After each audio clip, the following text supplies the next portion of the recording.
Jika seorang yang sudah percaya Yesus dan sekali waktu karena jabatan, cinta dan sebagainya, ia akhirnya meninggalkan Yesus.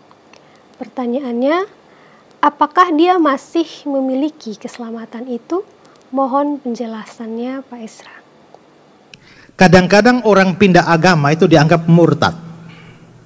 Tetapi sebenarnya murtad tidak identik dengan pindah agama.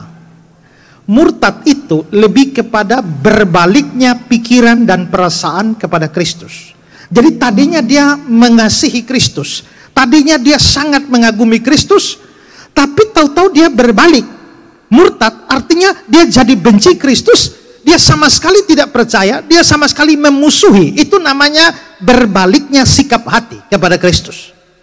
Nah, kenyataannya tidak semua orang yang pindah agama itu berbalik hati pada Kristus.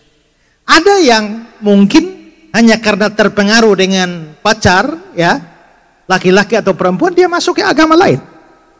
Tetapi pada saat dia masuk pada agama lain, sebenarnya perasaan pada Kristus tidak berubah sebenarnya. Dia hidup dalam rasa bersalah. Orang begini, ya, karena ikut istri, dia akhirnya masuk Islam. Tapi setiap kali dia berdoa, dia pergi ke masjid juga dia berdoa kepada Yesus. Kalau begitu jenis yang ini itu memang berdosa besar karena meninggalkan kekristenan, tapi belum dikategorikan sebagai murtad dalam pengertian sesungguhnya. Tapi orang-orang model kayak Yahya Waloni, ya siapa lagi itu, Donditan dan lain sebagainya, yang setelah pindah ke sana menyerang Kristen habis-habisan, artinya pikiran dan perasaan mereka sudah berubah benar-benar menjadi ingin menghancurkan kekristenan. Ya, menyerang kekristenan itu kemurtadan. Nah, untuk yang jenis ini murtad, pergi dan berbalik, apakah mereka masih mungkin keselamatan? Tidak mungkin selamat. Apakah keselamatannya hilang? Tidak, karena mereka tidak pernah selamat. Karena kalau orang sungguh-sungguh percaya Yesus, dia tidak mungkin murtad. Di dalam Yohanes pasal yang ke-8 itu, Yesus bilang, kalau kamu benar-benar adalah muridku, kamu tetap di dalam firman. Artinya kalau dia keluar dari firman, dia bukan benar-benar murid. 1 Yohanes 2 ayat 19 itu juga mengatakan bahwa hal itu terjadi, kemurtatan itu terjadi supaya menjadi nyata bahwa tidak semua termasuk pada kita. Artinya mereka Kristen tapi tidak sungguh-sungguh percaya. Jadi kalau sampai ada yang murtad, dia tidak pernah sungguh-sungguh percaya Yesus. Karena dia tidak sungguh-sungguh percaya Yesus, dia tidak pernah dapat keselamatan, sehingga bukan keselamatannya hilang, dia memang gak pernah selamat. Mereka hanya Kristen KTP saja. Ya, jadi kalau memang mereka pergi ke sana pun kerajaan Allah tidak rugi apa-apa. Tapi mungkinkah seorang yang sudah sungguh-sungguh percaya Yesus tahu-tahu pindah agama? Karena godaan yang besar itu memungkinkan. Tetapi kalau dia betul-betul orang percaya, dia pasti akan kembali. Dia tidak mungkin tenang di sana. Ya. Dan dia pasti akan kembali. Tapi kalau sampai mati tidak kembali, artinya dia memang bukan orang sungguh-sungguh percaya Yesus. Jadi keselamatan tidak bisa hilang. Yang murtad itu karena tidak pernah selamat.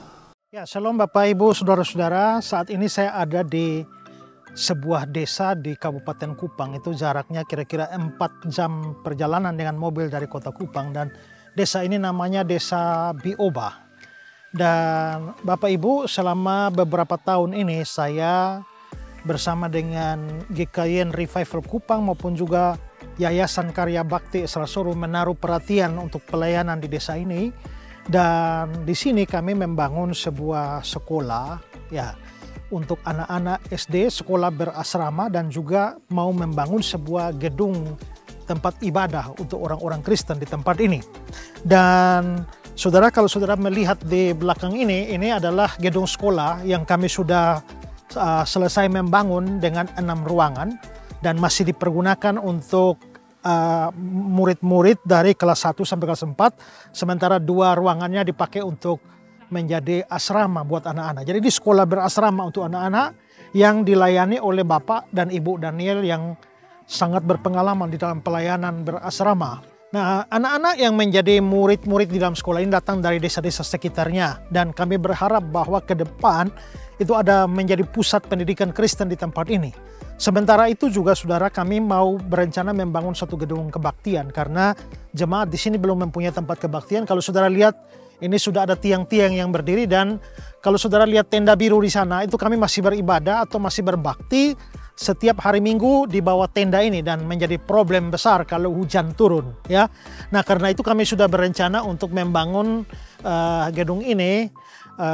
Mulai minggu ini kita sudah membangun dengan tiang-tiang ini, dan setelah itu tahap berikut akan atap supaya jemaat bisa beribadah di tempat ini, ya.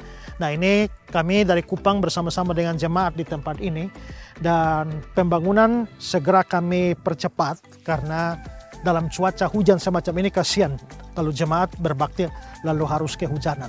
Nah, karena itulah saudara-saudara, saya Pendeta Ezra Soru, saya meminta dukungan saudara-saudara semua, dukungan doa, dan kalau Tuhan menggerakkan saudara untuk ambil bagian di dalam pembangunan gedung kebaktian ini, saudara bisa menyalurkan dana bantuan saudara untuk pelayanan atau pembangunan gereja gedung kebaktian di Desa Bioba ini. Di layar saudara ini ada nomor rekening dari Yayasan Karya Bakti Ezra Soru. Silakan saudara berdonasi di sana dan memberikan catatan untuk pembangunan gedung ibadah di Desa Bioba, Kabupaten Kupang, ya. Nah, karena itu mari saya sekali lagi memberikan kesempatan buat kita, ya, mungkin kita punya banyak hal untuk kita dukung dalam pelayanan, tetapi kalau Tuhan memang menggerakkan saudara, mari ambil bagian bersama-sama dengan saya, GKIAN Revival Kupang, dan Yayasan Karya Bakti Ezra Soru. Biarlah jemaat Tuhan di sini boleh mendapatkan tempat yang baik untuk beribadah dan melayani. Tuhan memberkati saudara sekalian.